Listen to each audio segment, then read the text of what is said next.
তিনি হলেন হযরত খাদিজাতুল কুবরা রাদিয়াল্লাহু তাআলা। আপনারা তো খাদিজাতুল কুবরার অনুসারী। ইসলাম বিজয়ের জন্য প্রথম জীবন দিয়েছেন হযরত সুমাইয়া রাদিয়াল্লাহু তাআলা আনহা। আপনারা তাদের অনুসারী।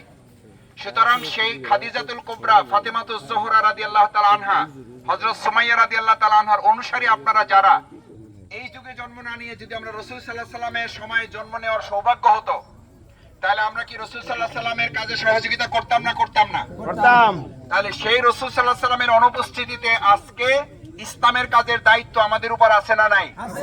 আছে। আমার মায়েরা, আমার বোনেরা, আমি আপনাদের কাছে শুধু এই আবদারটুকু করতে চাই, দেশ স্বাধীনের 53 বছরে তো আমরা বিভিন্ন ব্যক্তিকে ভোট দিয়েছি। আমাদের দেশে কি, আমাদের বাউফলে কি শান্তি আসছে? আসে নাই। এবার আমরা চাই, সবাই যেহেতু সুযোগ পাইছে, ইসলামপন্থীদের একবার কি একটু সুযোগ পাওয়া উচিত না?